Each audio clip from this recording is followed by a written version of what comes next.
Richtig?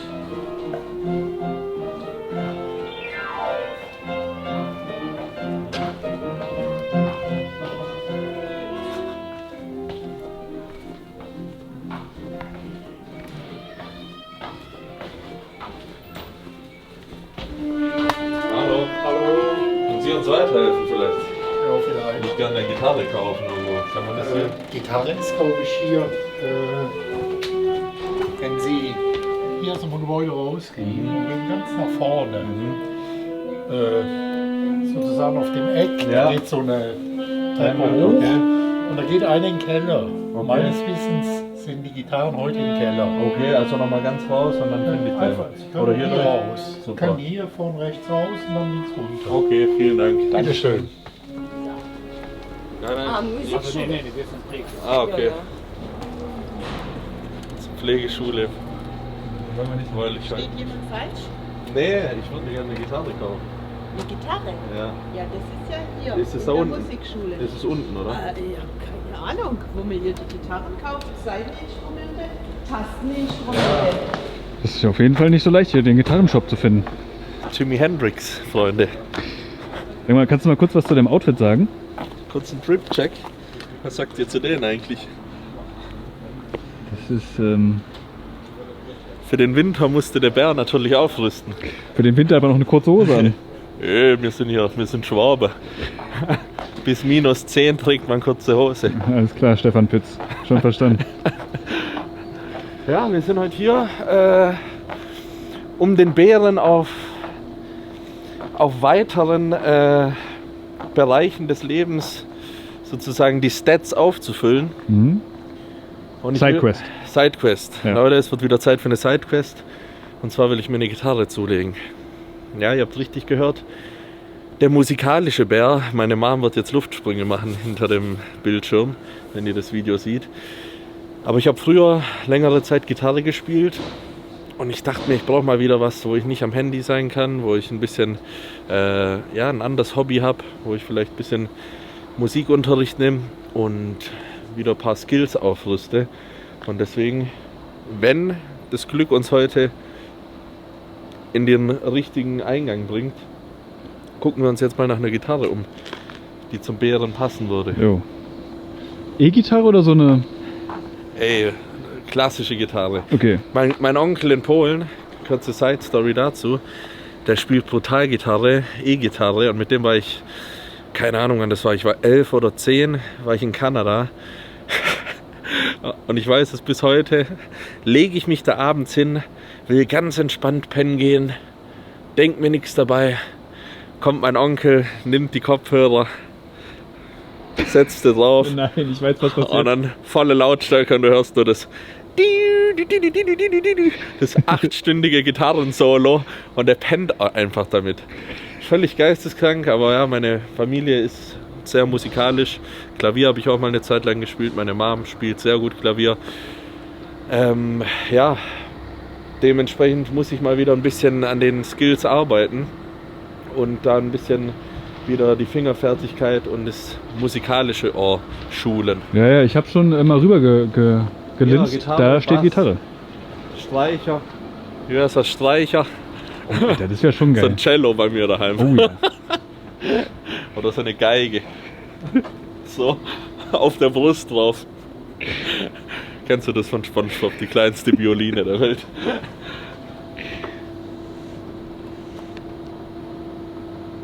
Hallo. Hallo. Was darf es denn sein?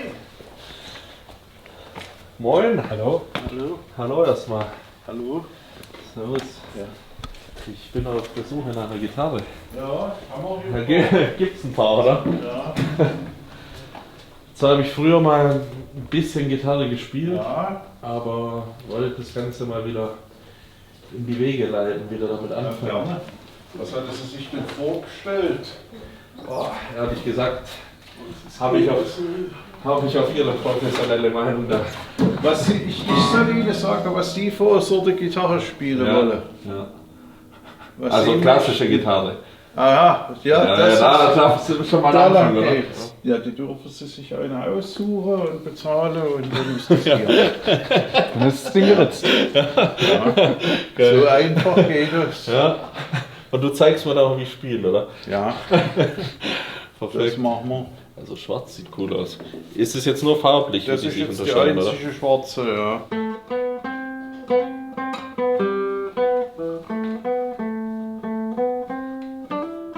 Aha. Kennt man sogar. Ja, siehst du. Was war das?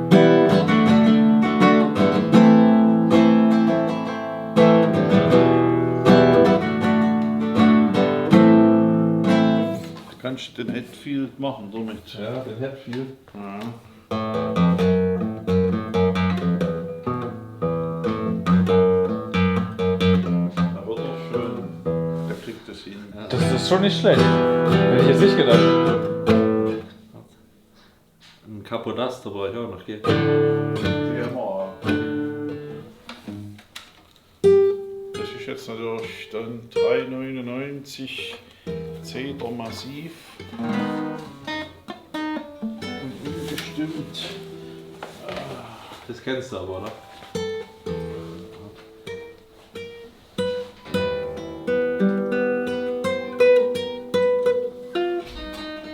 So verlernt.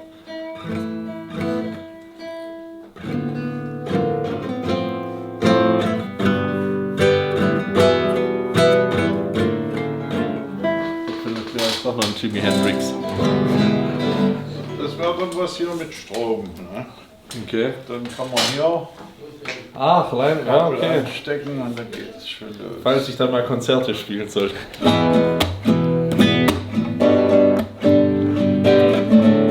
Die gefällt dir besser. Ja, klar. Die hat einen geilen Sound.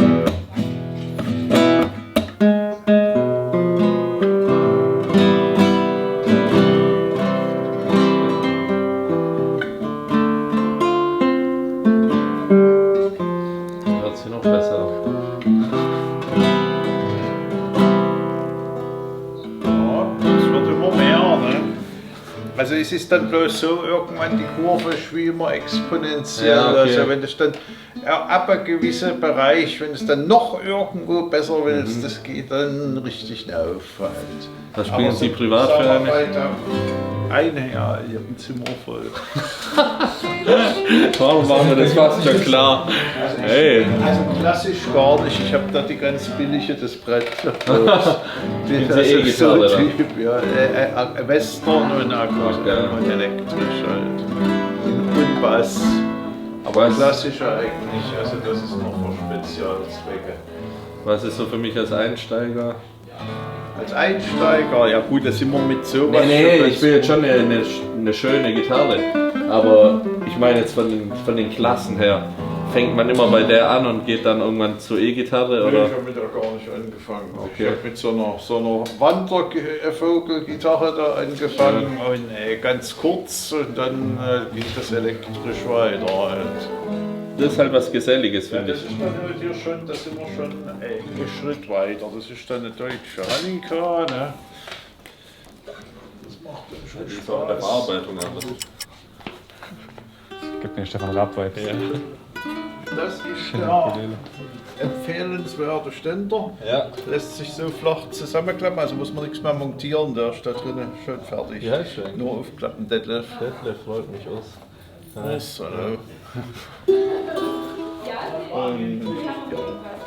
Was spielt man auf so einer? was? Was spielt man auf so einer, Detlef? Ukulele, so irgendwelche Schmachtlieder, Ja, so schon. Elvis-mäßig. Hat er doch Elvis hier dann auch Blue gespielt? Hawaii, ja. So machen wir das jetzt hier. Warte. 2, 1.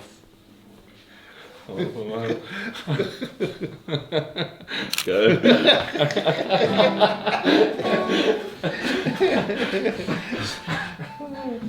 So macht man eine Band. Aber du musst dich jetzt nicht ausziehen, Detlef. Nur weil er sich No, ausziehen will. das werdet ihr auch nicht sehen. Ey, mega. Das ist bei mir jetzt von Haus gebraucht nur noch. Danke dir. Mama. Dann reiche ich das mal durch. Das war für dich, für die Bemühungen. Ach, danke dir. Gerne. Stoß in die Kaffeeknasse.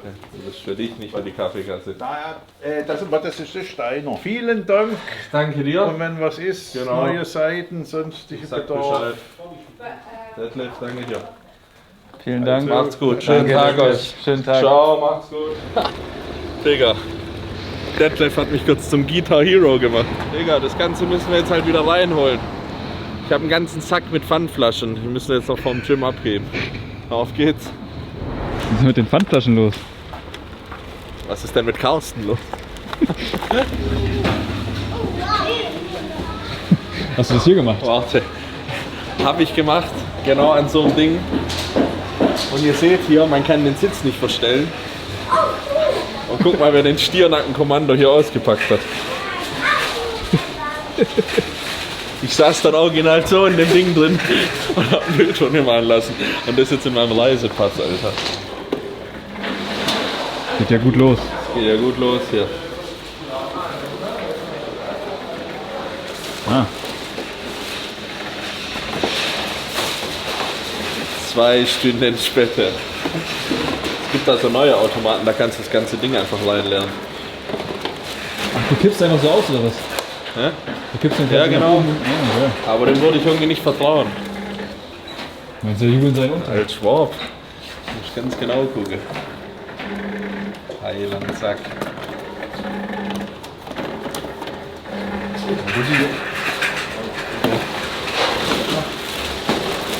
Bär durch und durch. Wer kennt's nicht? Vom Flaschen wegbringen ins Pre-Workout. Zur nächsten Flasche. Und damit bin ich gemeint. Herzlich willkommen aus dem Aesthetic Atelier. Hey, hey, hey, hey. Du bist keine Flasche. Du bist eine Oberflasche. Danke dir. Korrekt. Ja, es geht ins Training.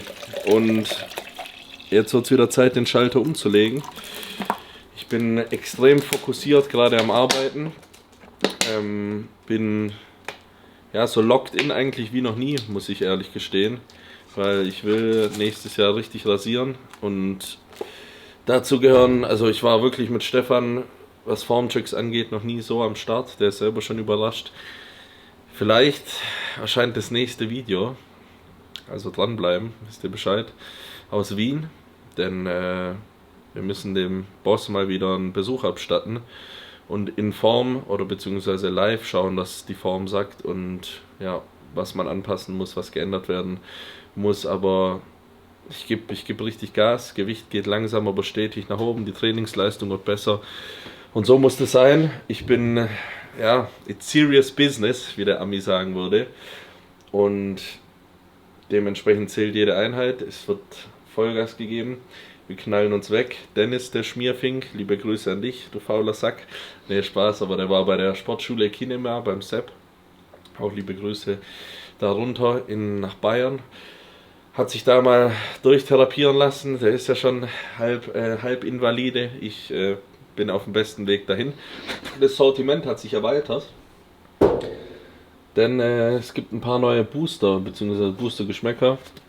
Und auf den fahre ich gerade extrem ab. Crank Pump Pro Sour Watermelon. Der ist auf jeden Fall zu empfehlen. Und ich mache mal eine Schippe so. Crank Olympia 3.0. Ich sitze gerade schon an der Formulierung für 4.0. Wird auf jeden Fall wilder Scheiß. Nicht, dass es irgendwie beim iPhone ist. Ja. Ey, die waren immer gut, bis Steve Jobs von uns gegangen ist. Ja. Und in dem Fall bin ich hoffentlich noch ein paar Jahre da.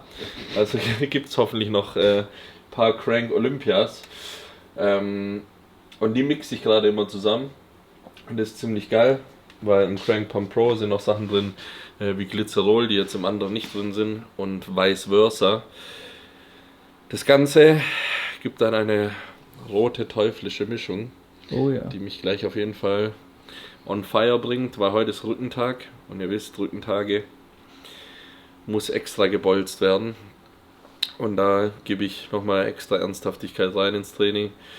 Mittlerweile habe ich es gut gelernt, den Rücken anzusteuern. Jetzt heißt es auf jeden Fall da schwerer trainieren und stärker werden mit gleichbleibender Form. Der Wettkampfkalender kommt auf jeden Fall Ende Dezember raus und ich weiß zwar schon, wo ich starte, aber ich werde noch nichts leaken. Aber ich bin auf jeden Fall, ja, ich muss mich verbessern, das ist klar. Und das geht nur, wenn ich in meinem Modus bin und hart arbeite und Gas gebe.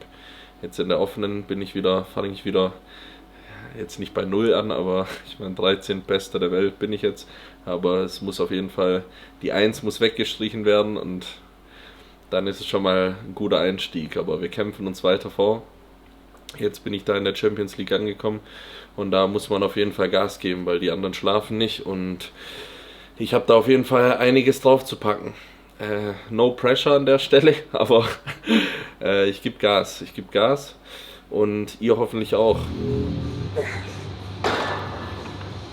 Boah, mittlerweile immer so Bock zu trainieren. Unfassbar. Ist gerade immer viel los bei mir. Und wenn ich hier bin, ist es so Handy auf stumm und einfach nur ballern. Ich muss sagen, wir haben die Off-Season gestartet. Wer was Bodybuilding länger verfolgt, weiß, was das heißt. Dementsprechend ist der Bär auch wohl genährt. Und ja, ich hau jetzt voll drauf. Also ich habe so langsam das Trainingsvolumen und die Intensität erhöht. Und jetzt versuche ich mich einfach hier maximal aus dem Leben zu schießen. Ich hatte jetzt ja die Möglichkeit, wo ich in Hamburg war zum Beispiel, mir mal wieder so einen Überblick zu verschaffen, wie es so in Gyms also in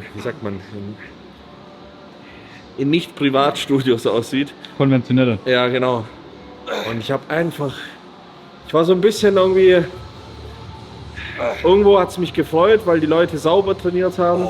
Aber auf der anderen Seite hatte ich auch so eine Träne im Auge, weil ich mir denke, so, ey, was ist aus Bodybuilding passiert? So, alle sind nur am Start mit irgendwie, wie soll ich sagen, Alter, mit diesem ultrawissenschaftlichen Ansatz so. Und ich mach's ja auch, ich mache hier auch einen einzelnen Pulldown, ich ziehe auch rein, aber so dieses Asoziale, so wo ich angefangen habe zu trainieren und wie ich es immerhin mache oder immer noch mache, das habe ich da so ein bisschen, ja, schade gefunden, weil ich es nicht so gesehen habe. Oder so Buddies, die zusammen trainieren und der eine steht halt so irgendwie daneben, so random, Alter, wie bestellt und nicht abgeholt und hilft nicht seinem Kollegen und so und weiß ich nicht, dann sagt der eine so, ja, helf nicht, weil ich muss das in mein Buch eintragen. Da denke ich mir halt, Alter, mach halt noch 3 mehr, wenn ihr ein bisschen hilft. Und das ist so ein bisschen schade, deswegen will ich auch einfach mehr reinrotzen im Training, um zu zeigen, dass so auch der Muskelaufbau funktioniert und das, weißt du, so ein bisschen weg von diesem, oh, man könnte ja zu viel machen, das ist meine Progression behindert. So, mach erst mal genug, bevor du sagst, es ist zu viel, so. Weil, keine Ahnung, 5 Sätze insgesamt Rücken zu machen oder so, was soll ich dir sagen, davon wird auch halt nichts wachsen. Mit geiler Technik zu trainieren ist ja nichts Falsches, das ist ja genau richtig so. Mein Appell nur an euch, klatscht euch wüst weg im Training, das macht euch auf jeden Fall zu resilienteren Männern oder Frauen, je nachdem wer zuguckt. Und das kann euch generell im Leben viel weiterhelfen, wenn man richtig beißen lernt. Also ist mein Take dazu. Trainiert trotzdem sauber, aber geht auch mal an eure Grenzen und geht auch mal drüber hinaus, weil das sind auch wichtige Erfahrungen, die man machen muss. Und ich rede jetzt von den Anfängern. Also ich will jetzt keine IFBB Pros oder Leute ansprechen, die schon 10 Jahre trainieren und wissen, okay, das kann mein Körper ab und das nicht. Die können tatsächlich auch mit 1 oder 2 Sätzen ihren Muskel komplett plätten, aber das ist so, als würde ich auf den Golfplatz gehen und einen Abschlag machen. Ein Golfprofi, der das über 10 Jahre jeden Tag macht, der braucht vielleicht 2 Schläge und dann ist er drin, aber du musst erstmal auch die Techniker lernen und das geht nur durchs Wiederholen und durchs durchs Gas geben. So. Mir kribbelt die komplette Fresse. Dieses Beta-Alanin ist die Hassliebe auf jeden Fall.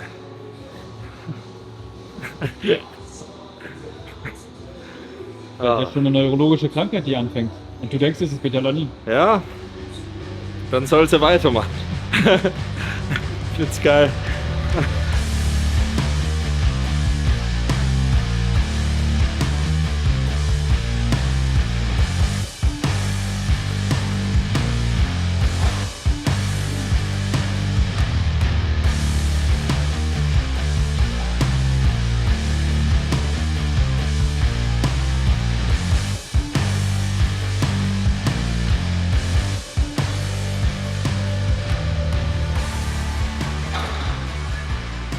Kleiner Tipp an alle, bei denen der Rücken nicht wächst, so wie bei mir.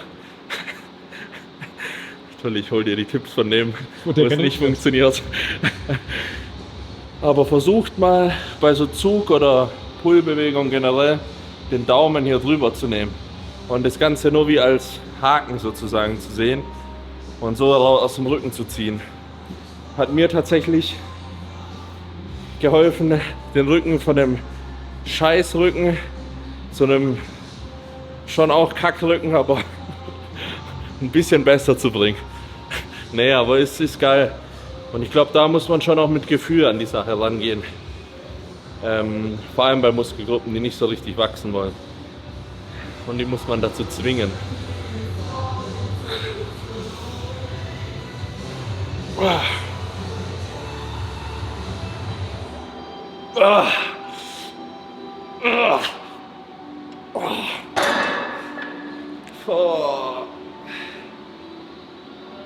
Zieht dann richtig gnadenlos wieder zurück.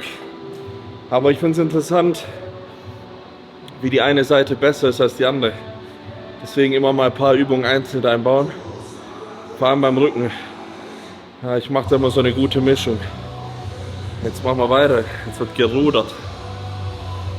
Das Schöne ist, bei dem eigenen Gym, ich kann das jetzt genauso liegen lassen.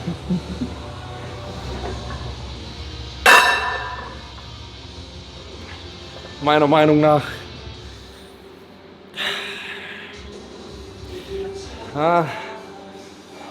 die und die Prime Row horizontal beste Rudermaschinen auf dem Markt. Die geht so rein, ich sag's euch, krampft fast deine Arschbacke noch zusammen. Und Maschinen beim Rückentraining finde ich super wichtig. Keine Ahnung, könnt ihr mich gerne in den Kommentaren vom Gegenteil überzeugen. Aber die Maschinen heutzutage, die man hat und die Möglichkeiten, wie man den Rücken treffen kann mit den Winkeln, die sollte man schon nutzen. Ich bin ein absoluter Maschinenbefürworter.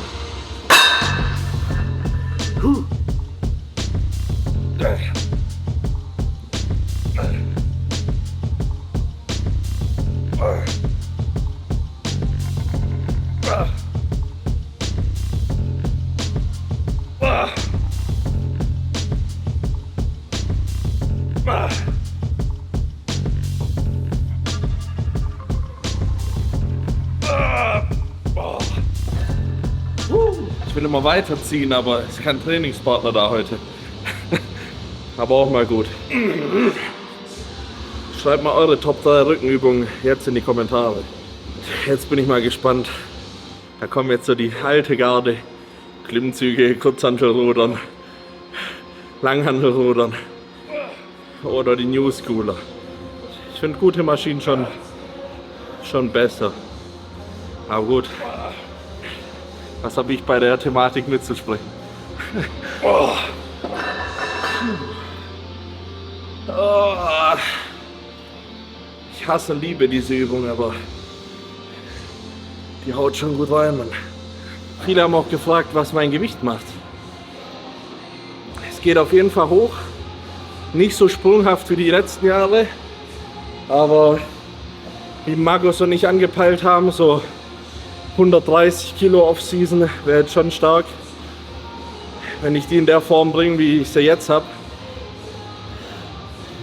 dann ist da Polen offen nächstes Jahr, Alter. Ich denke mal realistisch so 120 122 wären auf der Bühne richtig stark.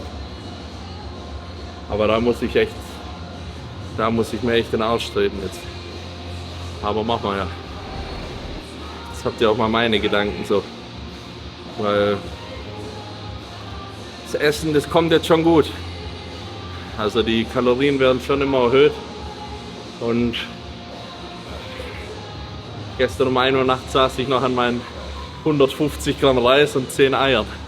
Das ist schon immer auf jeden Fall nicht ohne so viel zu snacken. Oh, Junge, die letzte. Oh. Das Schöne ist, je mehr Muskelmasse man kriegt, das habe ich bei den Armen gemerkt, dass die dann dicker geworden sind. Finally konnte ich da auf jeden Fall besser ansteuern. Das geht natürlich nicht, wenn nichts vorhanden ist. Und jetzt merke ich es auch beim Rücken, das ist schon geil.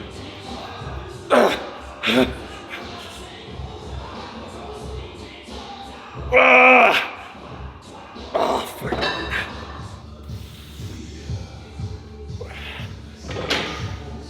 So, Ellbogen raus hier, heißt oberer Rücken. Also wir haben Zug von oben gemacht für den Lat. Wir haben Rudern von vorne gemacht für den Lat mit angewinkelten Ellbogen.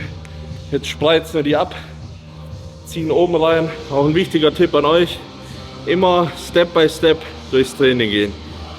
Ich höre öfters mal, dass die Leute sagen so, ja, ich mache das und danach das und das. Macht erstmal die eine Übung, nehmt euch da komplett auseinander, dann geht zur nächsten und denkt über die nächste nach. Eigentlich bräuchte die Geschichte hier nicht so wirklich zu erklären, weil es die meisten Studios leider nicht haben. Aber ich habe jetzt im ersten Satz mehr Gewicht, beziehungsweise bei beiden Sätzen mehr Gewicht oben drauf. Oben drauf ist in der Dehnung wird es schwerer. Und im zweiten Satz, wo ich dann ein bisschen mehr erschöpft bin, versuche ich eben von dem mittleren, also wo die kleinen Platten hier drauf sind, wo sozusagen das Gewicht auf dem ganzen Weg gleich ist, es ein bisschen leichter zu machen und hier auch in der gedehnten Position, wo man am stärksten ist, noch mehr Last zu erzeugen. So komme ich einfach hinten besser rein, wenn ich merke, ich kacke ab und kann so Feuer ins Limit gehen.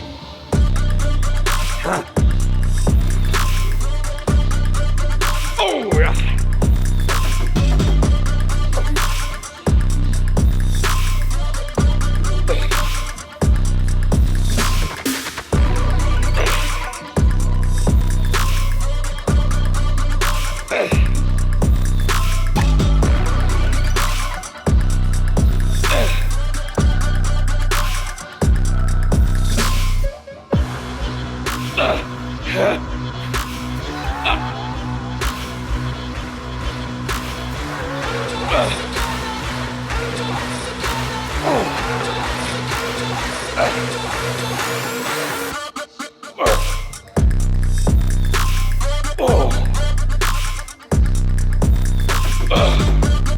Das ist so eine geile Maschine, aber die ist so gnadenlos. Die ist von der Übersetzung so schwer, dass wenn da nichts mehr geht, dann macht die direkt dicht. Aber damit triffst du so eine ganz, ich weiß, das ist jetzt anatomisch falsch, aber so ein ganz eigenes Segment vom Rücken. So hier, so ein bisschen über den Lattansatz gefühlt, quetscht es da so zusammen. Deswegen mache ich da jetzt auch gleich noch einen Restpausesatz, also so viele wie gehen. Kurz durchschnaufen, 5 tiefe Atemzüge und das dann so weiter, bis keiner mehr drin ist. Oder nur noch 2 oder so.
Ja, okay, ran.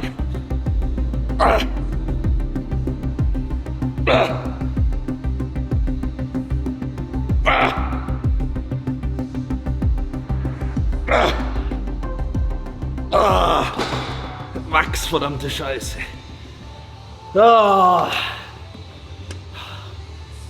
Die Scheiße geht echt gut rein. Das empfehle ich auf jeden Fall am Ende vom Training so mit einzubauen. Schießt man sich nochmal gut weg und setzt einen krassen Reiz. Jetzt habe ich 12 Wiederholungen mit dem Gewicht geschafft und dann wäre eigentlich Schluss gewesen. Durch diese zeitliche, aber kurze Pause konnte ich dann nochmal 6 machen und dann nochmal 3 dazu. Also es sind nochmal 9 qualitative, mehr oder weniger Wiederholungen. Es schmeckt. Jetzt machen wir zum Abschluss Klimmzüge. Mache ich immer zum Abschluss. Die treuen Abonnenten wissen es.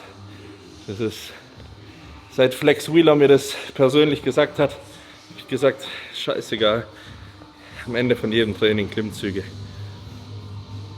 Früher habe ich es auch mal am Anfang gemacht, aber ich finde es am Ende deutlich geiler.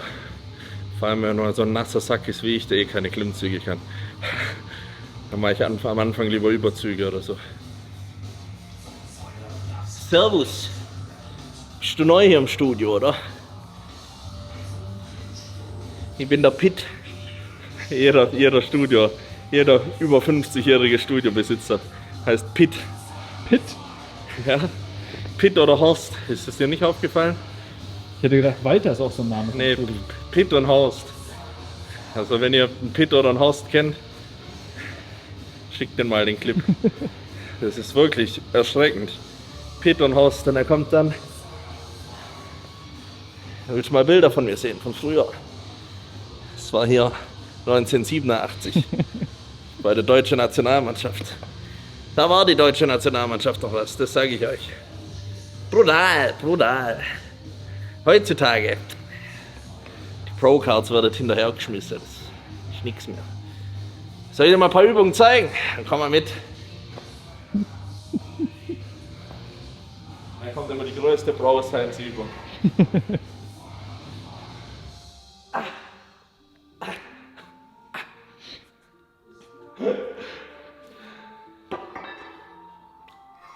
Ich weiß noch, wie so ein Lazar Angelov früher, als ich 14, 15 war, man kann mal ein Bild hier einblenden, der Mann mit dem brutalsten Sixpack der Welt, meiner Meinung nach, war früher auch eins meiner Idole, zu denen ich aufgeschaut habe.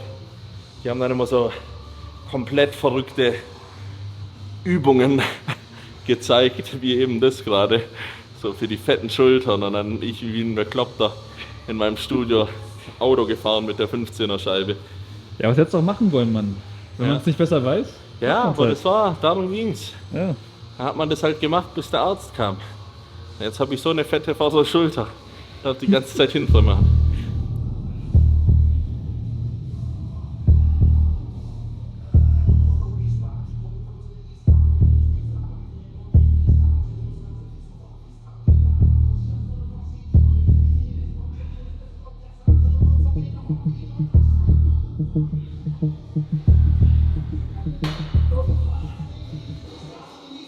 Puh. Das war's. Zum Abschluss gab es jetzt nochmal im letzten Satz.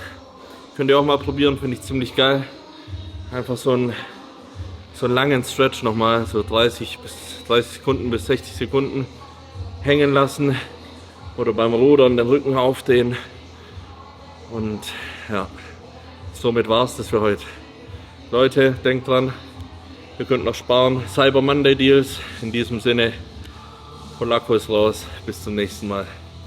Als Guitar Hero hoffentlich dann wieder.